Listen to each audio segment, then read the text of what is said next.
Morning students. MSc botany third semester के paper 12th की unit 3 हम पढ़ रहे थे। अपने थर्ड लेक्चर में हम पढ़ेंगे आरएनए स्प्लाइसिंग। एक बार हम वापस देख लेते हैं हम क्या क्या पढ़ चुके हैं। हम जेनेटिक फाइन स्ट्रक्चर पढ़ चुके हैं, सिस ट्रांस टेस्ट हम पढ़ चुके हैं, fine structure analysis of eukaryotes comma introns and their significance. Actual में ये जो लाइन है ये इस तरीके से होनी चाहिए, थोड़ी मिसप्रिंटिंग है। Fine structure analysis of eukaryotic introns and their significance, इसके नोट्स मैं शेयर कर चुकी हूँ। नेक्स्ट है आरएनए स्प्लाइसिंग, तो हम पढ़ने वाले हैं आज आरएनए स्प्लाइसिंग। आरएनए स्प्लाइसिंग को पढ़ने से पहले हम पढ़ेंगे आरएनए प्रोसेसिंग। आप सब जानते हैं कि सेंट्रल डोग्मा एक प्रोसेस है जिसके अंतर्गत डीएनए से ट्रांसक्रिप्शन या अनुलेखन द्वारा आरएनए का निर्माण होता है और आरएनए से ट्रांसलेशन या अनुवादन द्वारा प्रोटीन का निर्माण होता है। जब ट्रांसक्रिप्शन होता है और उसके बाद में जो आरएनए बनता है यह आरएनए प्री आरएनए कहलाता है। तो यह वह आरएनए नहीं होता जो कि आगे प्रोटीन का निर्माण करता है। इस आरएनए को प्रोसेस करना पड़ता है, उसके पश्चात में एमआरएनए प्राप्त होता है और एमआरएनए फिर आगे चल के प्रोटीन का निर्माण करता है। तो इस प्रकार से ये प्री आरएनए से एमआरएनए का बनने के बीच में जो जो प्रक्रियाएं होती है वो सब आता है आरएनए प्रोसेसिंग के अंतर्गत। तो आरएनए प्रोसेसिंग में बेसिकली 3 स्टेप्स होते हैं। पहला होता है 5' कैपिंग। जो आरएनए बना है उसके 5' एंड पर कैपिंग होती है। सेकंड स्टेप है 3' पॉली एडिनाइलेशन। 3' एंड के ऊपर पॉली ए टेल जुड़ती है। देन आरएनए स्प्लाइसिंग, आरएनए का अलग अलग होना, आरएनए का स्प्लाइसिंग होना। इसी को हम डायग्राम के द्वारा समझेंगे।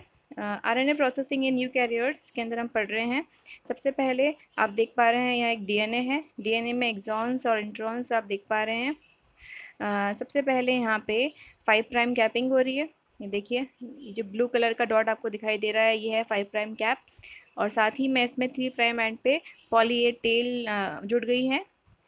एक्सॉन्स की बात करें तो वो रेड कलर के ब्लॉक्स में दिखाया गया है और इंट्रॉन्स ग्रीन कलर के ब्लॉक्स में दिखाया गया है। स्प्लाइसिंग का मतलब होता है removal of introns, removal of introns. तो यहाँ पे आप देखिए ग्रीन कलर का पार्ट पूरा हट गया है और रेड कलर के सारे पार्ट जो कि एक्सॉन है वो आपस में जुड़ गए हैं और ये फाइनली हमें एमआरएनए प्राप्त हो गया है। तो इस प्रकार से देखिए आप प्री एमआरएनए कितना बड़ा है। यहाँ पे आप देख रहे हैं डीएनए से जो आरएनए बना है ये कितना बड़ा है और उसके बाद में हमको एमआरएनए मिला है वो काफ़ी छोटा है क्योंकि इसमें से रिमूवल हो गया है इंट्रॉन्स का। एक चीज़ और है कि ये डीएनए से आरएनए का बनना और आरएनए की प्रोसेसिंग, ये दोनों प्रक्रियाएं यूकैरियोट्स में न्यूक्लियस के अंदर होती है और जब एमआरएनए बन जाता है यह न्यूक्लियर पोर कॉम्प्लेक्स से बाहर की ओर आता है और बाहर साइटोप्लाज्म में आके उसका ट्रांसलेशन होता है। राइबोसोम से अटैच होता है, आप पढ़ चुके हैं ट्रांसलेशन।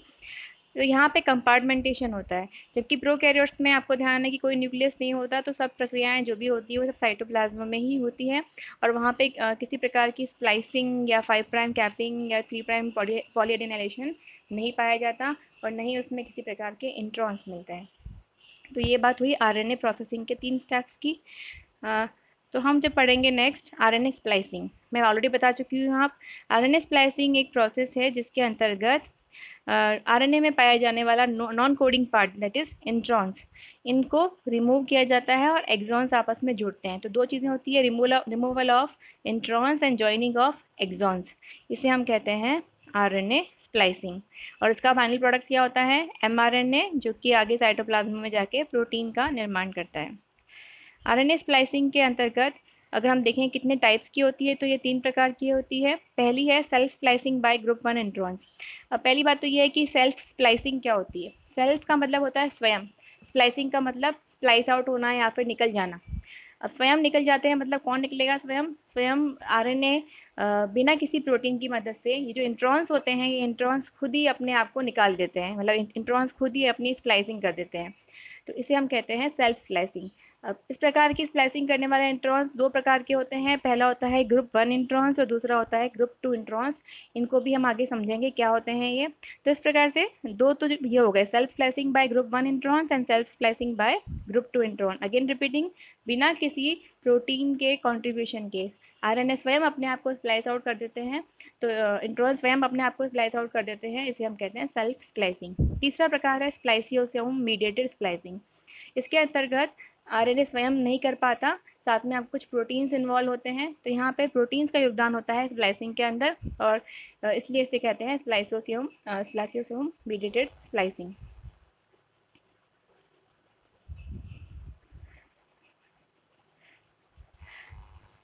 इस डायग्राम में आप देख पा रहे हैं कि ग्रुप 1 इंट्रॉन, ग्रुप 2 इंट्रॉन्स तथा न्यूक्लियर इंट्रॉन्स बताए गए हैं। ग्रुप 1 इंट्रॉन्स, जैसा मैंने डिस्कस किया था, ग्रुप 1 इंट्रॉन और ग्रुप 2 इंट्रॉन्स दोनों सेल्फ स्लाइसिंग टाइप के इंट्रॉन्स होते हैं। इनको हम वन बाय वन समझ लेते हैं, जो जो फीचर दे रखेंगे। और न्यूक्लियर इंट्रॉन्स की बात करें तो न्यूक्लियर इंट्रॉन्स होते हैं जो कि स्प्लाइसियोसोम मीडिएटेड स्प्लाइसिंग में रिमूव होते हैं। सबसे ज़्यादा जो फ्रिक्वेंटली स्प्लाइसिंग होती है वह होता है स्प्लाइसियोसोम मीडिएटेड स्प्लाइसिंग। इसका मतलब न्यूक्लियर इंट्रॉन्स जो होते हैं वो सबसे ज़्यादा फ्रिक्वेंटली पाए जाते हैं। सेकंड नंबर पे पाए जाते हैं ग्रुप 1 इंट्रॉन्स, और सबसे कम पाए जाते हैं ग्रुप 2 इंट्रॉन्स। पहला फीचर जो दे रखा है वो है कंसेंसस सीक्वेंस।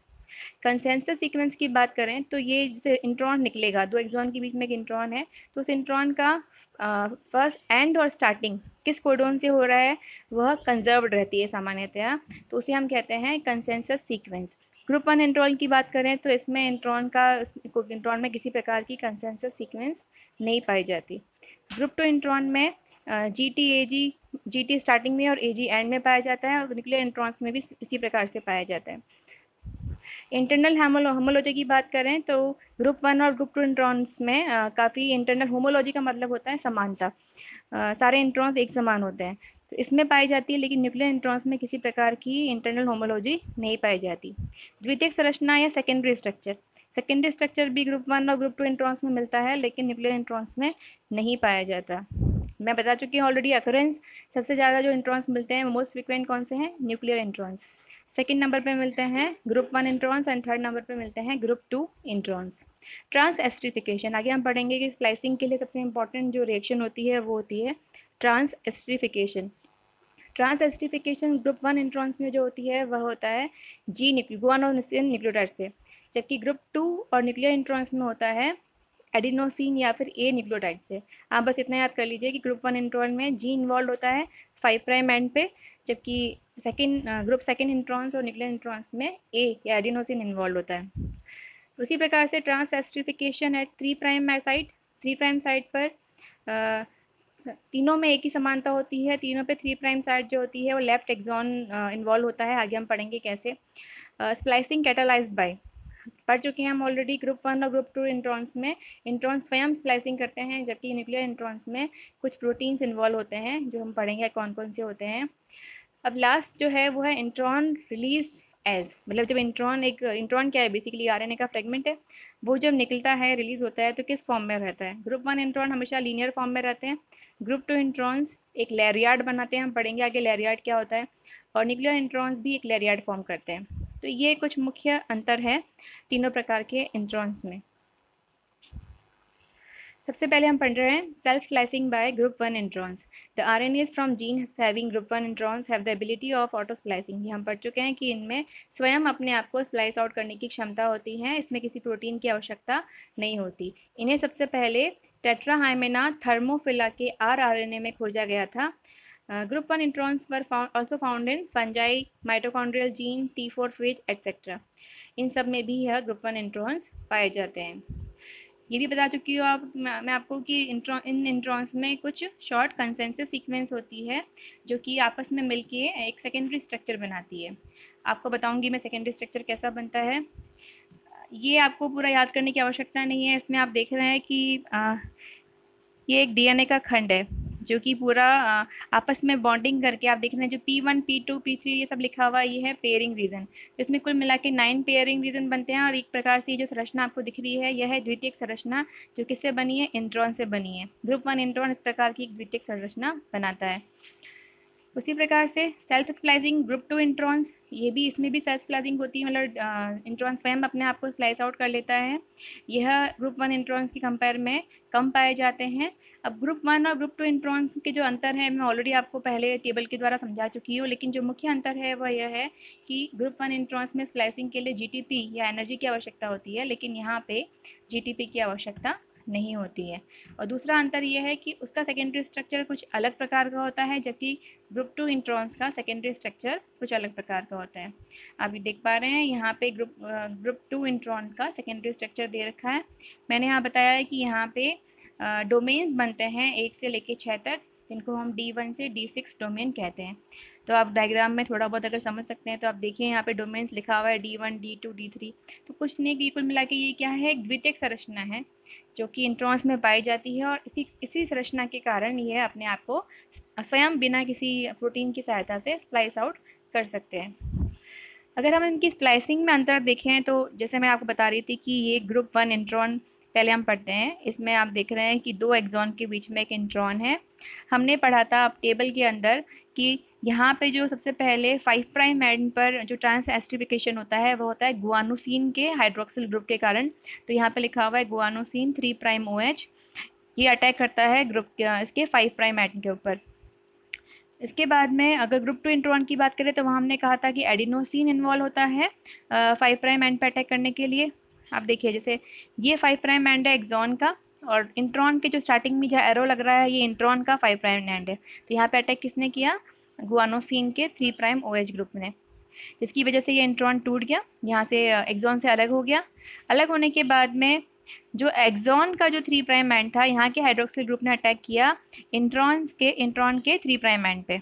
ये देख रहे हैं आप, यहाँ एरो दिख रहा है, जहाँ पे एरो जा रहा है ये है इंट्रॉन का 3 प्राइम एंड, और इस प्रकार से ये इंट्रॉन जो है वो अलग हो गया और दोनों एक्सॉन आपस में जुड़ गए। इंट्रॉन लीनियर फॉर्म में अलग हुआ है बाद में, हालांकि वो सर्कुलर हो सकता है, लेकिन बताया था कि हमने कि यहाँ पे लैरियड फॉर्मेशन नहीं होता ग्रुप 1 इंट्रॉन में, यहाँ पे लीनियर फॉर्म में इंट्रॉन अलग होता है। ग्रुप 2 इंट्रॉन की बात करें तो यहाँ पे अटैकिंग बीच से होती है, जिसको हमने कहा था एडिनोसिन। इसने वापस अटैक किया इंट्रॉन के 5 प्राइम एंड पे। यहाँ पे इंट्रॉन जैसे ही अटैक होता है यह वापस A से जुड़ जाता है। आप देख रहे हैं यहाँ पर एक P टाइप का स्ट्रक्चर, या आपको लैरियड बोलते हैं हम, कोई रस्सी जैसे घोड़े के गले में जो रस्सी डालते हैं उसके समान संरचना बन जाती है। तो यहाँ पे आप देख रहे हैं दोनों में अंतर समझ में आ रहा है। यहाँ पे इसने वापस बीच में नहीं आया, लेकिन यहाँ पे इंट्रॉन मुड़ गया है, मुड़ के उसने वापस उस A के साथ में जुड़ गया है। वापस नेक्स्ट स्टेप जो है वो सेम ही है कि एक्सॉन के 3 प्राइम एंड ने इंट्रॉन के 3 प्राइम एंड पे अटैक किया, और इस प्रकार से इंट्रॉन अलग हो गया और एक्सॉन जुड़ गया। लेकिन यहाँ पे जो इंट्रॉन अलग होगा वह लैरियड के फॉर्म में होगा। ये जो संरचना आप देख रहे हैं इसे हम कहते हैं लैरियड, जो कि होती है कि घोड़े के गले में या किसी जानवर के गले में हम रस्सी डालते हैं, उसकी समान संरचना होती है जिसे हम कहते हैं लैरियड। तो आपको बेसिकली ये 2 डायग्राम याद रखने हैं। ग्रुप 1 इंट्रॉन बहुत सिंपल फॉर्म में बताया गया है, and group 2 introns. Group 2 introns का जो डायग्राम है सेम यही डायग्राम, इस प्रकार की ही स्प्लाइसिंग अगर डायग्राम को हम समझे तो न्यूक्लियर mRNA में भी होती है, या न्यूक्लियर इंट्रॉन्स में हमने पढ़ा था, तीसरे टाइप के इंट्रॉन्स टेबल में थे, उसमें भी लैरियड फॉर्म होता है, उसमें भी इसी प्रकार से अटैक होता है। अंतर केवल इतना है कि ये सेल्फ स्प्लाइसिंग करते हैं, मतलब इसमें प्रोटीन की आवश्यकता नहीं होती, लेकिन न्यूक्लियर जो स्प्लाइसियोसोम मीडिएटेड या न्यूक्लियर इंट्रॉन्स होते हैं उसमें प्रोटीन्स की आवश्यकता होती है।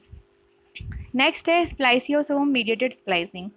इसकी हम बात करें तो पहले बता चुकी हूँ मैं कि इसमें आपको प्रोटीन्स की आवश्यकता होती है, जो इंट्रॉन्स है वो स्वयं अपने आप नहीं निकल पाते। अब अगर हम समझें कि स्प्लाइसियोसोम क्या है, तो स्प्लाइसियोसोम जो होता है यह प्रोटीन और आरएनए का एक प्रकार का कॉम्प्लेक्स है। इसमें आरएनए भी होता है, इसमें प्रोटीन भी होता है। इसको समझने के लिए पहले हमको समझना पड़ेगा कि यूकैरियोट्स में mRNA के अतिरिक्त कुछ स्मॉल आरएनएस पाए जाते हैं, स्मॉल या सूक्ष्म आरएनए पाए जाते हैं। ये हमेशा मिलते हैं यूकैरियोट्स के अंदर। ये स्मॉल आरएनए 2 प्रकार के होते हैं। पहले होते हैं दोज फाउंड इन न्यूक्लियस, जो कि केंद्रक में पाए जाते हैं, उसे हम कहते हैं स्मॉल न्यूक्लियर आरएनए। जबकि दूसरे पाए जाते हैं साइटोप्लाज्म में, जिसे हम कहते हैं स्मॉल साइटोप्लाज्मिक आरएनए। जो स्प्लाइसिंग में काम आते हैं वो होते हैं स्मॉल न्यूक्लियर प्रोटीन यानी small nuclear RNA. Small nuclear RNA जब प्रोटीन के साथ में जुड़ जाते हैं तो उसे हम कहते हैं SNRNP, मतलब small nuclear ribo nucleo protein. यहाँ लिखा है SNRNP, small nucleo ribo nuclear protein. तो बेसिकली जो स्प्लाइसोसोम हम पढ़ रहे हैं ये किससे बना होता है, यह बना होता है SNRNP। मैंने समझा दिया आपको कि SNRNP क्या है, small nuclear ribonucleoprotein particle. The complex called spliceosome contain small nuclear RNA और प्लस उसके अलावा आरएनपीज और कुछ साथ में और भी कुछ प्रोटीन्स पाए जाते हैं। अगर हम आरएनपीज के उदाहरण समझें, जो small nuclear ribo nuclear protein है, तो यह U1 से लेके U6 पाए जाते हैं यूकैरियोट्स में, U1, U2, U4, U5 and U6। इसमें U3 नहीं है एक्चुअली। ये 5 प्रकार के small nuclear RNA proteins ribo nuclear proteins पाए जाते हैं। स्प्लाइसिंग कैसे होती है? Splicing is done by recognizing consensus sequence first and then the spliceosome complex assemble at the site. आगे हम डायग्राम द्वारा समझेंगे कि किस प्रकार से स्प्लाइसिंग होती है इसमें। ये देखिए आप डायग्राम में जैसा बताया गया है कि 2 एक्सॉन आपको नज़र आ रहे हैं और बीच में जी मैंने आपको बताया था कि ग्रुप 2 इंट्रॉन्स और न्यूक्लियर इंट्रॉन्स दोनों में स्टार्टिंग और एंडिंग की सीक्वेंस फिक्स होती है, जिसे हम कहते हैं GU-AG, जो इस डायग्राम में बनाया हुआ है GU तथा AG। सेम ऐसा ही उसमें होता है किसमें, ग्रुप 2 इंट्रॉन्स में भी GU तथा AG। अब यहाँ पे बीच में जो सीक्वेंस है इंट्रॉन की, इसको कुछ प्रोटीन्स पहचानते हैं, जिसको हम कहते हैं स्प्लाइसियोसोम कॉम्प्लेक्स। आप देख रहे हैं U1, U2, U4, U5, U6 ये सब प्रोटीन्स आए और इन्होंने आके इस इंट्रॉन को यहाँ से रिमूव कर दिया, और इस पूरे कॉम्प्लेक्स को हम बोलते हैं, सारे प्रोटीन के समूह को बोलते हैं स्प्लाइसियोसोम कॉम्प्लेक्स। और ये प्रोटीन क्या होता है? राइबोन्यूक्लियर प्रोटीन, मैं बता चुकी हूँ आपको। इसके बाद में ये इंट्रॉन को लेके स्प्लाइसियोसोम रिलीज हो जाता है और दोनों एक्सॉन आपस में जुड़ जाते हैं। तो ये प्रक्रिया होती है स्प्लाइसियोसोम मीडिएटेड स्प्लाइसिंग के अंदर। ये तो बात हुई कि प्रोटीन के इन्वॉल्वमेंट के, लेकिन अगर हम प्रक्रिया समझें कि किस तरीके से होती है, तो सेम वैसी होती है जैसे न्यूक्लियर इंट्रॉन होता है। इसमें भी लैरियार्ड का फॉर्मेशन होता है। ये देखिए आपको समझ में आ रहा है, उस डायग्राम से आप इसको कंपेयर कर सकते हैं। बस यहाँ पे GU और AG नहीं लिखा हुआ है, और यहाँ पे स्टार्टिंग में GU होता है, एंड में AG होता है, मतलब 5 प्राइम एंड पे GU होता है, 3 प्राइम एंड ऑफ इंट्रॉन पे AG होता है। इसी प्रकार से यहाँ पर जैसे बिना स्प्लाइसियोसोम जो U1, U2, U4, U5, U6 नहीं बनाया गया है ग्रुप 2 इंट्रॉन में, लेकिन आपको जो न्यूक्लियर इंट्रॉन्स है स्प्लाइसियोसोम मीडिएटेड स्प्लाइसिंग है, उसमें आपको बताना पड़ेगा ये सब। तो इस प्रकार से आपने देखा कि स्प्लाइसिंग होती है स्प्लाइसियोसोम मीडिएटेड स्प्लाइसिंग द्वारा। तो अभी आपने समझा कि ग्रुप 1 इंट्रॉन और ग्रुप 2 इंट्रॉन्स और स्प्लाइसियोसोम मीडिएटेड स्प्लाइसिंग किस प्रकार से होती है। आप डायग्राम को ध्यान से समझिए, और आगे हम कंटिन्यू करेंगे regulation of gene expression in prokaryotes and eukaryotes पे। धन्यवाद।